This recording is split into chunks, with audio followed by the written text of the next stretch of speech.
Well, this Sunday is 420 at BMO, and if you've been to a match there, you know that there's a supporter group that brings a little bit of 420 to every match there. That's the 42 Originals. And what better time than this week to talk to Keaton Cashier of the 42 Originals about the intersection of LAFC culture, cannabis culture, and tax season. Just kidding. Keaton Cashier, welcome to the show. Thank you for being here. That was great. Thank you. I appreciate you guys so much. We're excited to do it. Well, for someone who so far their only understanding of the 42 Originals is like, who are those guys in the North End who are also interested in another thing that isn't LAFC? Like, what is the 42 Originals? How did it start? How did you come into it yourself as a fan? Well, I've always been a fan of the game. I love football. I actually call it football. I'm a huge United supporter. I haven't missed a match in going on 17 seasons now. So like football, I grew Okay. up playing the game. I love it. So a lot of my friends do too. So when LAFC came around, we got the chance to be a part of actual supporter culture, and that's something I've always wanted to do, especially being a European supporter of football. How their supporter cultures are. So you see that, and you're just like, dang, I wish LA had, or the United States had that period, which is great to see it growing around the league.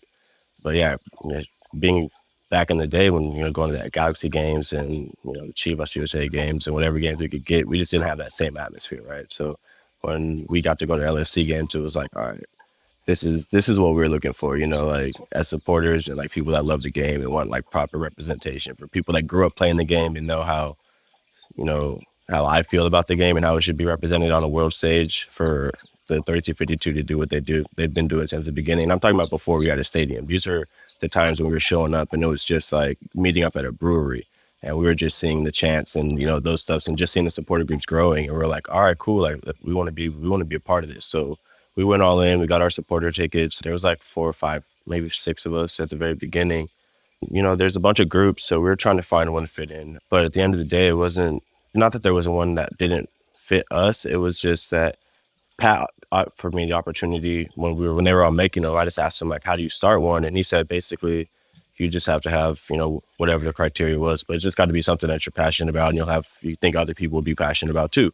And for me and my friends, who play soccer and smoke, cannabis, it's for us, it's a universal language. You can go anywhere in the world, and it's for us that have passports and travel. I don't speak very many languages, but I go around the world and I do smoke with people all over the place, and I feel welcome. And I do play soccer everywhere I can go. So just growing up and doing that, I've always felt like those two things were huge as, like I said, a universal language to bring people together. So when we got a chance to make something like a supporter group about that, we're like, all right, cool, like this is what we're gonna do. And at that time, everybody was called Originals anyway. So it was just like, all right, well, there's the O for the 4-2, like we're not even gonna be 420, that's just 42. And then we're Originals because that's what we were. That's what they called us. So that's where it all started and that's how it came about. And we've been around since then. If you've never joined a supporter group, or if you're interested in that, like, what is that process like? Well, that's a lot of our members, a lot of people that we bring into the community for LAFC. They're not coming from a soccer background, so they don't know anything about being a supporter. So we do have to teach them that. And for me, it's just about showing how much you love the game. Like the players put in a lot of work to, be professionals, but for us, the people that get to show it on the world stage, like you only get to see that passion every once in a while, like during the World Cup and like Champions League finals, or unless you're watching European football. But for us to be able to show that week in and week out on a TV, like especially on away games, you see how we travel. That shows what passion is. And once you come around, you'll kind of start picking up. It's not like there's any certain things that you have to do to be a supporter. It's just what do you want to do to show that you want to be involved and that you care. There's different things like you can show up and paint tifos. You can just show up and help out at tailgates. You can go to away matches. You cheer. If you don't know the words, you at least clap your hands. You wave your scarf. You're active in the North End. You're not just sitting around, watching the game. That is different from someone that just wants to go watch a game. If you want to watch a game, there's 18,000 seats in the bank, I think, but there's 32,000 of them that are people that want to not just watch the game. We want to do more than that. We want to cheer. We want to stand. If there's a flag blocking our view, all right, I'm not really worried about not seeing the game today. I'll watch it on the replay, but I'm there. Yeah, I'm there, and I'm part of it. I'm giving to the atmosphere, and that's really what it is. However you feel like you can add to the atmosphere, then that's where you fit in. And that's the beauty of being an LFC supporter, because you see it across the board, right? And how many different supporter groups and different people that we have that feel comfortable to be who they are and still come together for this one thing, right? And that's where you'll figure all that out once you show up. So for those of you that have never been, I would say just come to a tailgate. You don't even have to have a ticket. Just come to a tailgate. You'll find a ticket. Probably give it to you for free because people there are so nice. And then from there, you'll be hooked. And that's how it goes. I mean, I imagine there's a lot of LA sports fans maybe who go to an LAFC game for the first time and they don't sit in the supporter section, but then they see what it is and they're like, "Oh, I want to do that. Yeah. I don't want to be here." So, what about the formalities of it? Is there like, do you pay dues? You sign up? You like, are there stuff outside of the matches that you're like doing every week? To be in the 3252 specifically, yeah, there's a registration process. You just sign up. There's a link online. I think it's like $35. And that money just goes to like tifos and like whatever we have to pay for. Like, you know, if you've ever come to a game, you see that big old thing that we've raised, but like behind the goal before the game, those things cost a lot of money. You know, the paint to do those, that's a lot.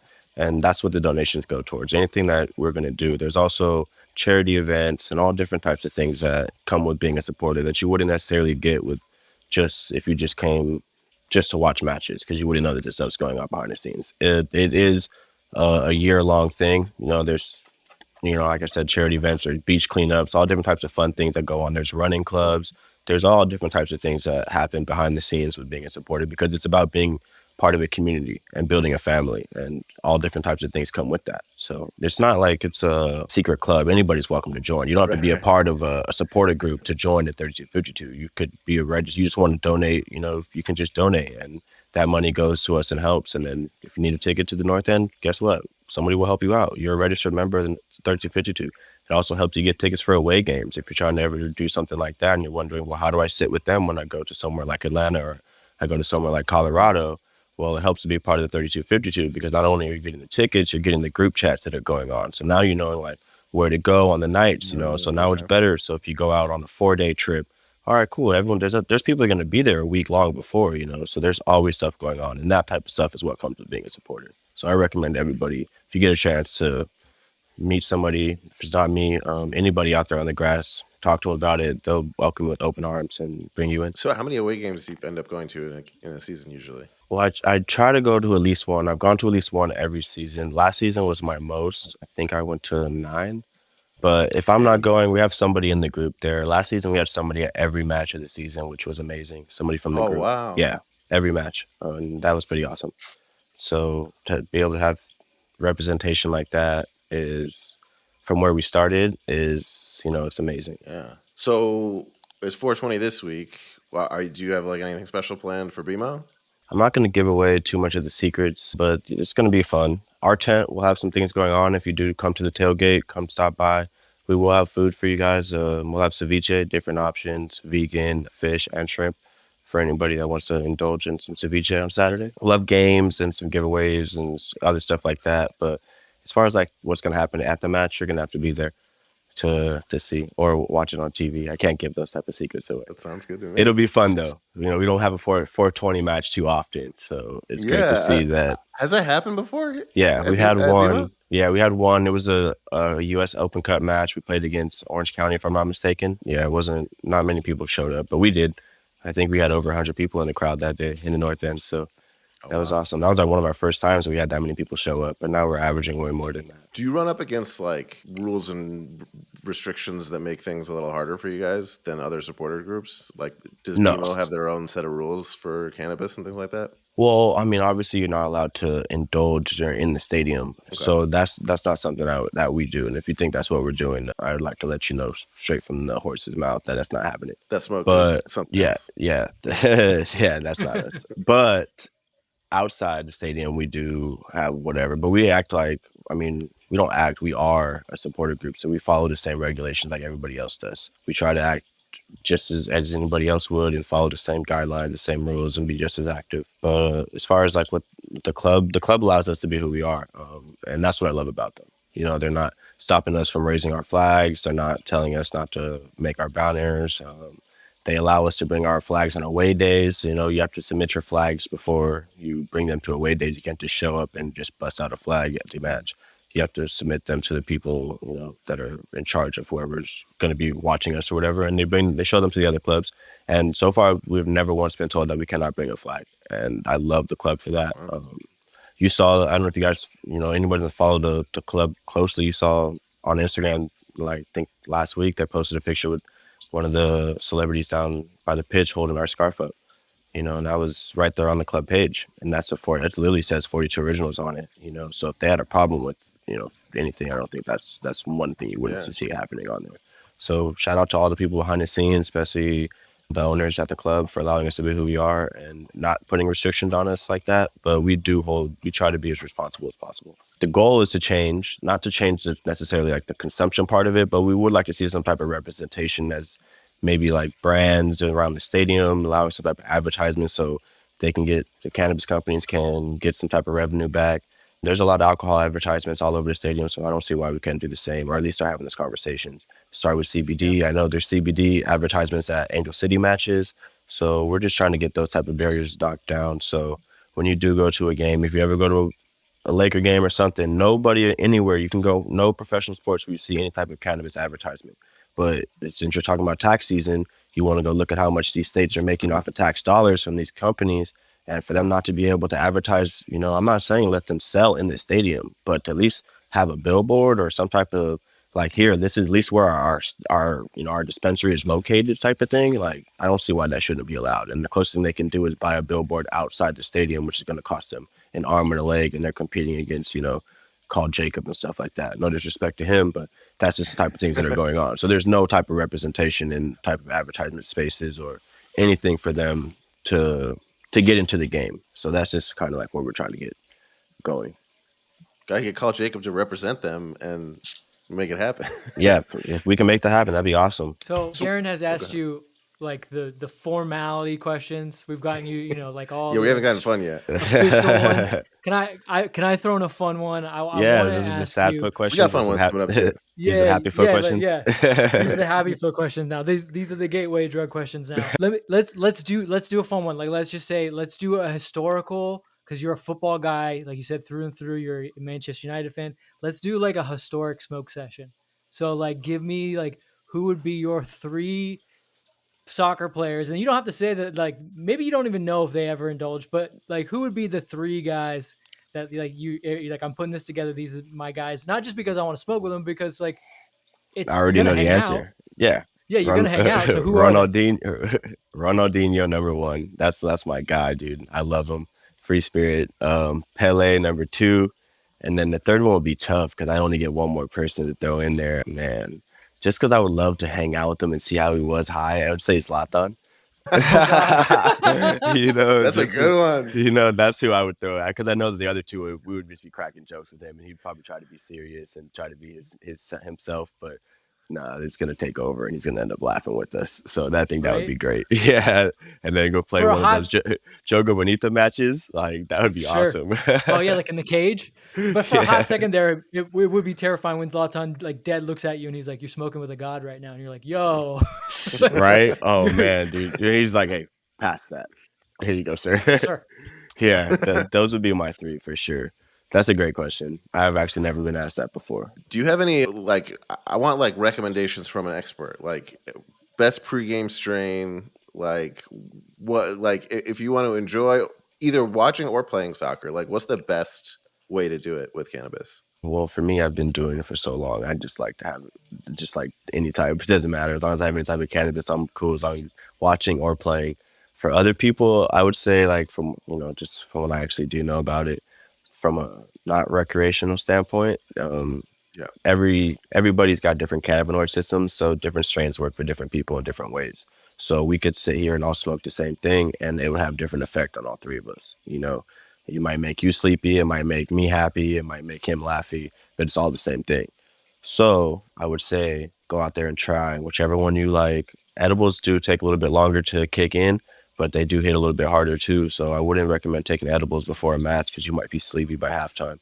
So maybe take a vape pen with you, something like that for the tailgate. And for playing soccer, it doesn't really matter. However you want to do, because it just makes you more creative. For me, Wait, honestly, I I, run like an animal out there, and I'm never tired. So, and I'm always so smoking right before. this always gets to me. Like, look, I love to smoke, but I can't before I play a game. My best friend since high school, and he knows who it, like I'm not even outing him. His name's Chris. He's probably listening to this episode, and as he swears by it that he is a better soccer player when he smokes, and he's absolutely not. It is not true because like he may be more creative, but his synapses are not firing the same. So That's true. That's true. so look. You do what you got to do. It's a give and take though. It's a give and take. Yeah, You know, like exactly. especially as you get older in the game. So like for me, like I slowed down playing. I'm not trying to run at a full speed. So it works for me Right. now. It gives me the courage to do something I wouldn't normally try to do. And if it doesn't go right, then all right, cool. I'll just get back on defense and not be as mad about it. If you're doing it, you're doing it, right? Like, and that's what I always tell him. I'm like, dude, it doesn't matter. Just don't try to lie to me and pretend like you're better all of a sudden. But my question to you is, what position group do you think should be maybe just a little bit high before the game? The strikers, definitely the strikers, because they Just don't get a little have. creative. Yeah, they just have to be creative and have the courage to just take a shot from wherever. You know, like feel like you want to hit a banger from 40 yards out. You got the angle. You know you can do it. Do it. You know, rip it. And if it doesn't go in, it goes over the crossbar or something. You're just gonna be like, all right, let's get back. And it doesn't really hurt the team. I would never say the keeper should do it. You know, we do have our own. Oh man, We have our own 42 recreational team that we sponsor as the supporter group, and most of them do smoke before games, and sometimes we do let some really dumb. I call it chasing colors. You know, we look like we're chasing colors out there sometimes, but it's fun. You know, is a PK easier or harder for when you're high. when you're high? Well, for me, it's easier. Everything's easier Yeah. when I'm high. It's less stressful. I'm just gonna go up there and hit it. I'm not gonna think too much about it. I think if I wasn't high, I would probably. I guess it depends. Like if you're not used to taking them, you're gonna be Heavy stressed out. Yeah, overthinking, you're yeah. gonna be over your head. Yeah. You saw that PK that was taken, like I think last weekend, where the dude stuttered and then barely kicked it over. Oh my god! Was he trying to do a Panenka? Yeah, I don't know What what was he was that? trying, but he's a professional, and I see people do stuff like that. And I'm like, man, they're getting paid thousands a week, and I'm just out here playing for free or paying to play. I could hit that Yeah. PK. Like that's not ever gonna happen to me. You know, like come on, man. Like that's crazy. Yeah, that I'll was give him rough. some credit for at least hitting it though. Like I thought he was gonna go down completely. He should have. least He he got should it have. He towards should have. the He should goal. have. He should have just faked an injury because he blew it. Yeah, At that I point, mean, I it was guess he over. coulda- You should have. I would have said my knee Yeah. blew out. You know, like told Right. the coach like I fucked up, and then at least the fans think I'm hurt. You know, I'm not Right. gonna go out like that. You know, he's gonna be a meme for life. I've never seen something like that. Yeah, I don't think you'll ever see worse PK in your life. Like, you know, I don't know what was going through his mind. He definitely probably should. He probably should have smoked before he did that. They showed a close up of his face. It looked like it was very like intense. Like he was clearly in his head. Yeah, well, I think he had was like, all right, you know, deciding where you're gonna go is one thing, and then once you finally make up your mind, it's like, all right, cool. And then on the run up, you know, you gotta decide what type of run up you're gonna do. And I think he wanted to stop at the last second and go to that side where he wanted to go, but then he saw that the keeper went there at the same time, and it threw everything off for him. And he was just like frozen in time, and we're still momentum going forward, and he just kind of shuffled it to him. Like that was terrible. It's an all timer. That clip's gonna be around for a long time. Could you imagine that happening in the North End? Oh man. Oh, man. Happening in Oh, front of my the North God. End. Oh my god. Well, speaking of being in your head, our other host, Travis, who couldn't be here for this interview, did want to submit a question. So this is his question. He wants to know, am I allowed in the 42 Originals if one time I got a panic attack after eating weed and made Darren and his wife leave Dodger Stadium in the third inning because I thought I was having a stroke? Please read verbatim. Yeah, definitely. Well, the thing is, you don't have to smoke to be in the North End. We don't want anything like that to happen. But if it does happen to you, we will take care of you. We are 100% make sure that you are right. Nothing like that has ever happened in the North End to anybody around us. We're a family. You know, we've got parents, we've got little kids around. You know, we try to set an example. We also want the kids to know that it's not the drug that they taught me in school about dare. You know, there are people out here that are productive and do good things. So as long as they see good role models, and then they won't mind if we consume. So when they come around it at their age, they won't be like, oh, that's the boogeyman type of thing. Like, you know, they'll know better or Yeah. not. They want to do it. They've been around it. You know, like that's not for me. You know, I'll pick it up when I want to pick it up, you know, whatever the case may be. But we're not going to make you do anything you don't want to do. We'll never try to peer pressure anybody or anything like that. We were there to make sure everyone gets into the match and has a great time and cheers the whole time. That's the main thing. You know, we don't want people, we say you can't be coming in there stoned. You got to be able to cheer. You know, that's if you want to be stoned, get a seat, go sit down. Like, we don't have a problem with that. You can be a 42 and go sit down in seats. But if you're with us in the North End, you're going hard. And that's what we're trying to instill in everybody, no matter how high you get. So as long as so Travis, if you want to come hang out with us, take your edible, just make sure that you're going to be going hard. If you do pass out, it's going to be from going hard in the north end from jump from LA Football Club too many times. It won't be from the other one. Well, as one of the people taking care of him that night, I'll say that you're making a big commitment. So that's I've been there, and I have no problem doing that. Well, you mentioned a little bit before, like I want to know more about like how you want to expand what you guys are doing here. It seems like you're growing a lot. So like, what's next? Well, we are growing tremendously at a tremendous pace, which is amazing. But there's no next. It's just continue what we're doing. I guess next would be become an official supporter group. See a 420 flag down there on the field. So maybe that's something that will happen in the future. But as far as like what's next and how we want to continue to grow, we do welcome anybody that wants to come. Like I said, you don't have to smoke. We're a family. You can just gonna come and hang out with some really cool people from all different backgrounds, all walks of life, all over the earth, and you're gonna meet some. You're gonna love it. So we want to grow in that sense.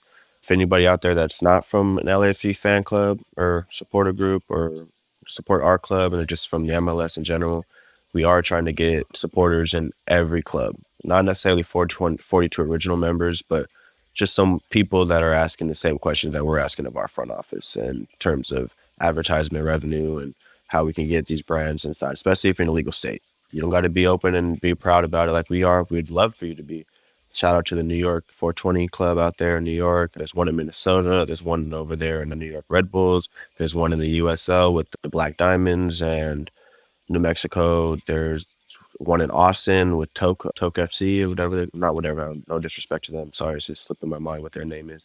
But there's a lot, and we are growing. So we just want to keep doing that, making sure that we are knocking on the door. So when it goes federally legal across all states, we're not trying to sell cannabis. We're trying to make sure that there's some type of representation for people. You know, one thing that I did learn is that there's a lot of people that don't go to sporting events because they don't want to be around people that drink. And that's no disrespect to people that do drink. That's just that maybe there's people out there that came up with different backgrounds, you know, and were maybe abused or had some type of, you know, whatever the case may be, where they just can't be around alcohol. They do feel safe to be around us. And that's a blessing that I didn't see coming. I'm very proud to say that. And I want to continue to make sure that those people feel welcome and can come to games. If they're not necessarily just soccer supporters, you know, they're just people that want to go to professional sporting events and feel comfortable that they're not going to have someone around that's too drunk or, you know, it's going to in any type of way trigger them. And that's what we pride ourselves on, that we're just a safe space. So everyone's welcome. That's great. Well, what are ways that people can find you and follow you and get in touch and be more involved? We're at every single tailgate. We're always one of the first, not maybe one of the first couple groups there. You'll find our tent. Can't miss it. It says 42 Originals on there. Best is to come in person, but if you want to do social media, we have the 42 Originals on Instagram, the same on Twitter. We're on Threads. Or X, sorry, not Twitter. We are on man, you're in trouble. TikTok. Yeah, no, sorry, Elon. Don't cancel our account. They already banned us once. Yeah, so we're on pretty much every platform. If you can't find us, just come ask us in person, and somebody with a green scarf will definitely point you in the right direction if you don't smell it. And this might be a great weekend for it. Yes. Yeah, this is a good time to go. This is the one. You know, if you don't have 420 plans, hit us up. We do have tickets sometimes, and we don't mind helping people out. If you've never been to a game, I always say this. If you've never heard me say it in person, you're hearing me say it now. If you've never been to a game, I don't mind paying for your first ticket. I'm not going to pay for 1,000 tickets for the first game.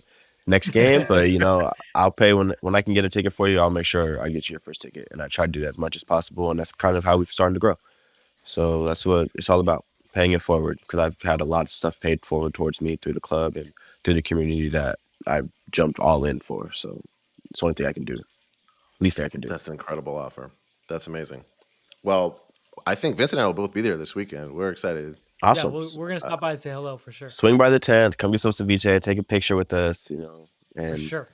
enjoy your match day with a smile. It's gonna be a great day. And we're playing Red Bulls. They're one of the top teams in the league. So great test coming after last weekend. So it'll be fun. All right. Well, thank you for everything you do. Thank you for joining us on the show.